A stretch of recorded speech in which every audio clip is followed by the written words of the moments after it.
Hi guys! Today I am 37 weeks and 1 day pregnant. Overall, I've been feeling pretty much really good. So at 37 weeks, I think I can say that I am in the home stretch. In the UK, 37 weeks is considered full term, although I would prefer if baby came 39 weeks or after, just because I do think that that's better for baby's development. But since I am coming up to the end, I think I can knock on wood that I will feel this good to the end. Obviously things can still change, but I'm hoping that the good feelings keep on going. Obviously I do still have minor discomforts in my pregnancy, but nothing bad enough that I really feel like I should be complaining about. I'm, really lucky, I think, throughout all of this. So I did have my 37-week midwife's appointment yesterday, and once again, it was pretty uneventful as far as all the checks that they do. My blood pressure was still really good, and urine still coming up, free of no sugar, no protein. Baby's still measuring on track, and she did a growth chart. Since I've not had any scans, she did a written out growth chart to track the baby's measurements, and she's saying that the baby is on track to be 8.5 pounds if it went to 40 weeks, which is actually where I've always kind of imagined that, like, that's exactly what I've imagined. I've always imagined that if I had a full-term baby, it would be around 8.5 pounds, just from what seemed to be family history and my body shape compared to my mother's and my sister's. So I thought that was really cool to hear. Obviously it's just a guesstimate, but scans are just a guesstimate as well. So I think, to me, this is just as accurate, if not, sometimes I think the midwives are more accurate than the scans. So that was really exciting. My fundal height was measuring at 36.5 centimeters at 37 weeks, so that was good. And actually the exciting news for me was that the placement in my pelvis for the baby, it was 3/5, which is considered engaged. So when she said that the baby was 3/5, I was excited. But in my mind at the time when she said it, for some reason, I had it in my head that baby's considered engaged starting at 2/5. So in my head, I was like, okay, so baby's almost engaged. And then when we left the appointment, because I didn't even bother asking her, just because I'd already read into it in the past. I just had remembered incorrectly. So when we left the appointment, I was looking it up online, and it was that 3/5 is considered engaged. So then I got really excited, because it's like, oh, my baby's engaged. Not like that. Baby's not getting married, but it is pretty much locked in. And it still has a few stations to go down before it'll be fully engaged. But it's really nice to hear that that progress has been made, especially since I haven't been worried about this personally. But that is the one concern that keeps coming up with the midwife, and I think it's also her concern because she most likely won't be delivering my baby.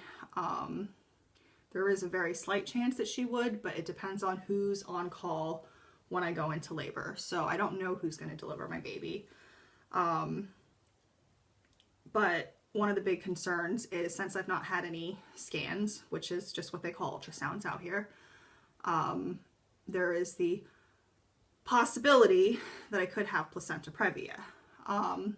Personally, I've not been worried about the chances of having placenta previa. Obviously, I'm aware that it could happen. There's no way to know for sure that it doesn't exist in my body. I mean, of course it exists in general, but I haven't been worried about it, because I think your chances of getting it are something like, it's 1 in just less than 100. It's 1 in 100 about. It's 1 in 90 something that of pregnancies that women will get it, but that is in pregnancies in general. For first-time pregnancies, the statistic that I'd come across most consistently, because the statistics are all different depending on which sources you go to, so these are just the statistics I've come across the most, that they seemed the most reliable, was 1 in about 250. It was like a little bit less than that. It was like 240 something or whatever. And then on top of that, I don't fall into any of the categories for risk factors of getting it. So I would say that my chances of having it are even lower than the 1 in 250, or a higher number in that case, but I mean my actual chances are lower. And I've not had any signs or symptoms, especially now hearing that the baby is partial, well, it is engaged, but it's not fully engaged. You know, I've not had any spotting at all throughout my entire pregnancy, which is fairly common. I think like 1 in 3 women will experience spotting to some degree in their pregnancy, and I've had absolutely none. And I've just not, you know, I've had no signs to believe that I would have a placenta previa. But that's one of the things that midwives or even doctors will say, like, as soon as they find out you've not had a scan, it's like, oh, well, you don't know where your placenta is. Like, how can we trust checking you?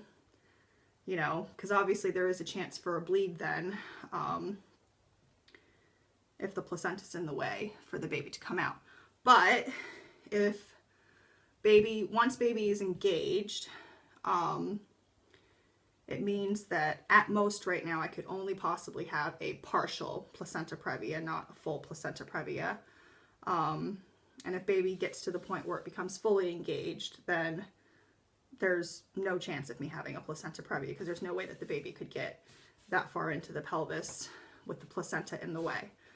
So yeah, I feel good about it, but my biggest concern with the baby not getting engaged before I went into labor was just the fact that the midwives, when they come to deliver, could be more apprehensive about the birth. I still have rights that, you know, they couldn't force me to go to hospital because they were apprehensive, but I would still want a midwife who is comfortable dealing with my delivery over one who feels apprehensive, because obviously you want them to feel really sure about what they're doing. And because it's not common for people to refuse scans, you know, it's not something they're used to dealing with. And if it's something that you haven't dealt with before, I could understand why they would feel apprehensive about dealing with it. You know, I do feel very strongly that the decisions I've made have been what's best for my child, and I don't question them, but I could understand why somebody else would question them if, you know, it's just something they've never come across before, so they've never had to question it. So, you know, I could understand why they might be apprehensive. So it feels really good to know that the baby is getting into positioning to make everyone really comfortable, basically, with the whole delivery process. So that was really exciting to find out that the baby's engaged. And it's just nice. I mean, regardless of that whole situation, it's exciting anyway, because, you know, my body is doing what it's supposed to prepare to bring my baby into this world. And that's just so exciting. Which, along the same lines, I had my home visit and home birth risk assessment last week on Thursday, and the midwives dropped off my home birth kit, which I did a video on home birth in the UK, kind of like what the process that I've gone through has been.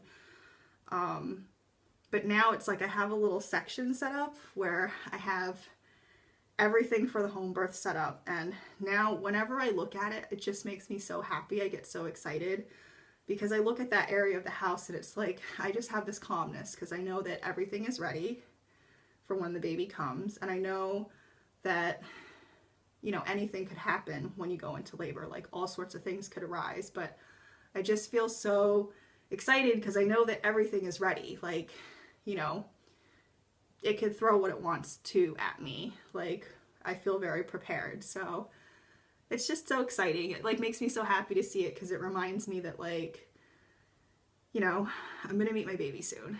I feel like, you know, now at 37 weeks, like, it could be any day. I highly doubt it'll be any day, but you know, I really feel like at most it'll be like 6 weeks, which is still a really short amount of time, because 6 weeks would bring you to about 43 and 43 weeks, and very, very, very, very few people will go past that 43 week range. I'm not saying it's unheard of, but it practically is unheard of. So it's just really exciting.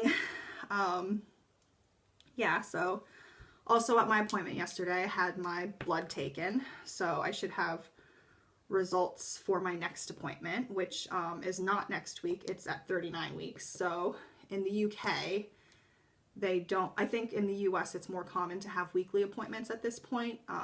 Here we don't. So I'll see her in another 2 weeks, which is fine. I think I'll make it to the 2 weeks. Like, I'm pretty sure that I'll be at that appointment because I'm pretty sure I won't have a baby, but you never know. It's kind of funny because I kind of had a feeling that maybe my midwife thought she wouldn't see me again, because she kind of, like, in the appointment, I think she said about at least 3 times, like, if anything happens, like, give me a call, like, make sure you call me and let me know, because I think she's probably quite excited to see how everything goes, since I'm pretty sure that we're the first couple that she's come across that has, you know, had such a I don't know what to call it, just, you know, our pregnancy has been very different from what is normal. Like, we've refused so many of the normal things. And I think actually my midwife is quite excited by that. She, you know, she hasn't shown any like negativity towards it at all, which has been really, really nice. And I think, you know, she sees like how healthy I've been throughout the pregnancy. She knows my husband's healthy as well. And, you know, I think she's actually really confident that the baby is really healthy as well. So I think she's really excited to, you know when the baby's born and how it's doing and everything. So that's really nice to know. But I did think it was funny that she kind of kept saying that, because I was kind of thinking to myself, I'm like, is there a reason that you think you won't see me again? Because she didn't actually say it, because obviously you never know when the baby's going to come, but I kind of did get the feeling that maybe she thought she wouldn't see me for my 39-week appointment, because like I mentioned earlier, you know, with the continuity of care, I have had the same midwife throughout my pregnancy, but the chances of her actually delivering the baby are very, very small. And she would not be who I call when I go into labor. So when I go into labor, I'm going to be calling up the hospital, labor and delivery, like anybody else would. And, you know, I give them all my information, and then they'll send over who's on call to deliver my baby.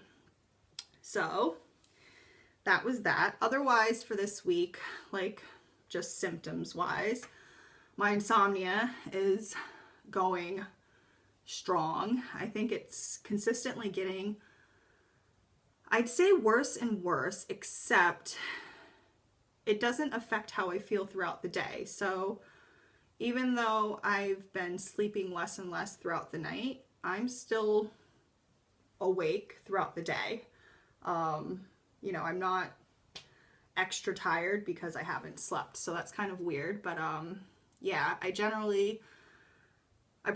have to use the toilet. Like, I have to wake up and go for a pee like every hour to 2 hours throughout the night. And generally by the time it gets to around 2 o'clock is when I just stop being able to sleep, and I kind of will just be awake for like an hour, 2 hours before I can fall back asleep. And obviously when you're waking up every hour to 2 hours anyway, you're never really going into like a nice deep sleep. Yeah, so that's been the insomnia thing. It's more annoying than anything else. It's definitely, I would say insomnia, because I have that, just that really awake feeling, where I don't even feel tired. You know, it's not that I can't sleep because of discomfort or because the baby's moving. Like, no, I'm awake because I have insomnia. So, and that's really different because I've never really dealt with insomnia in my life.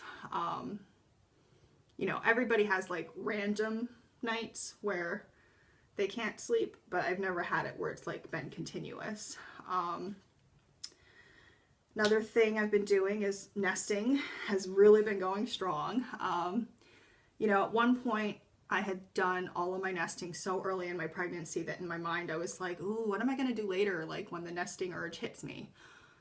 You find things to do. Like, nesting is so real that you find things to do. Like, I have just been cleaning and reorganizing things that have already been organized. Like, you know, the other day I took a piece of furniture that was in the other room being used for one thing, and I decided that it didn't need to be used for that, and I was going to pull it out here and use it for something else.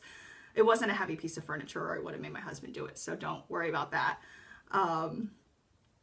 Yeah, but just all sorts of things, like nesting like crazy for sure. And I guess it kind of goes along with nesting is I've started to prepare freezer meals. So just, you know, it'll be nice to have on hand after baby comes if, you know, you never know how crazy and hectic things will be. If I'm in a good enough mindset and I'm not crazy enough that I can manage to make a home cooked meal that's fresh, of course I would prefer the fresh meal, but it'll be nice to have some homemade meals that are in the freezer that we can just kind of pop in the oven and we don't have to worry about it.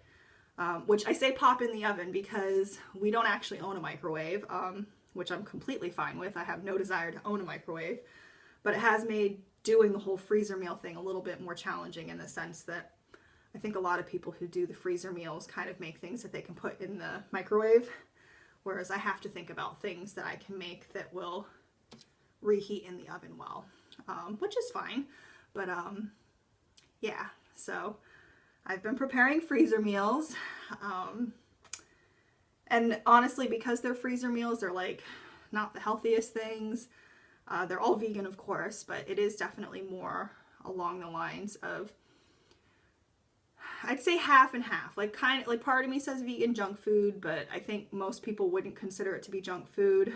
But it is on the junkier end of what we'll tend to let ourselves eat. And we certainly will eat actual junk food. Like, I will not say no to a cupcake. I've been eating cupcakes quite a bit in my pregnancy lately because it was my husband's father's birthday, so my father-in-law, last week, and I made cupcakes for his birthday, and of course we had some leftovers. And yeah, I'm not shy on junk food by any means, so I'm not saying that we don't eat it, but the freezer meals are probably on the borderline of vegan junk food to healthy-ish vegan. It's like half-half.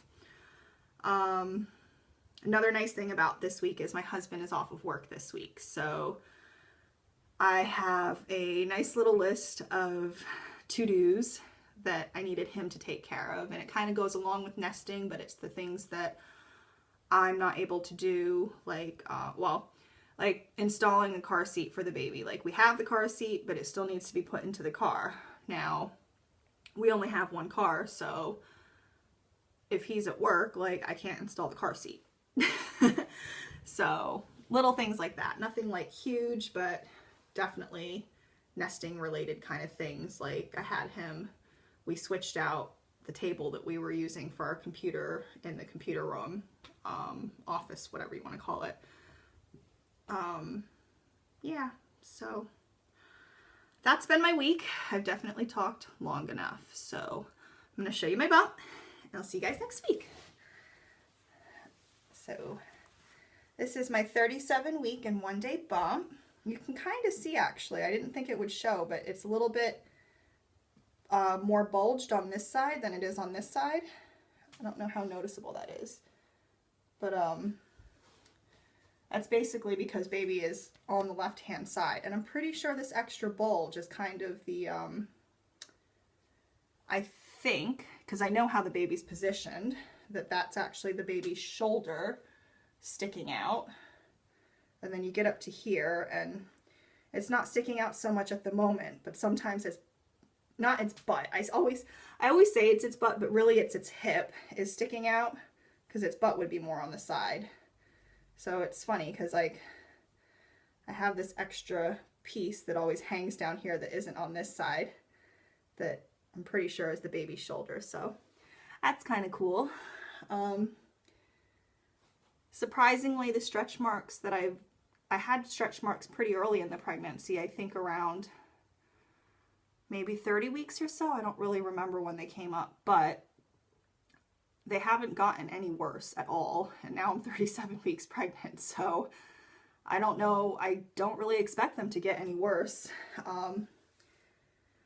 They are still there, but it's the same ones that I had from the beginning. And, you know, they're not very dark or noticeable to me. Like, I'm not worried about them. Not that I was worried about them. I go back and forth, don't I, with how I talk. So just think it's kind of weird that, you know, getting them that, not early, I don't think that was crazy early, but, you know, when they start showing up around 30 some odd weeks, like, I feel like they showed up around 30, 31 weeks. Like, I would have expected by now that they would have gotten a lot worse. So it's nice to know that they haven't. I wouldn't have been upset really if they were there, but it's definitely nice to not have them get worse. Like, I'm not going to complain, you know what I mean? So yeah, that's it. I'll see you guys next week. And I do think that I will do the what's in my hospital bag for my extra video of the week.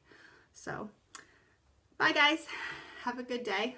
And I will hopefully see you later because, well, I won't see you, but hopefully you will come back to see me. Okay, bye. Thank you.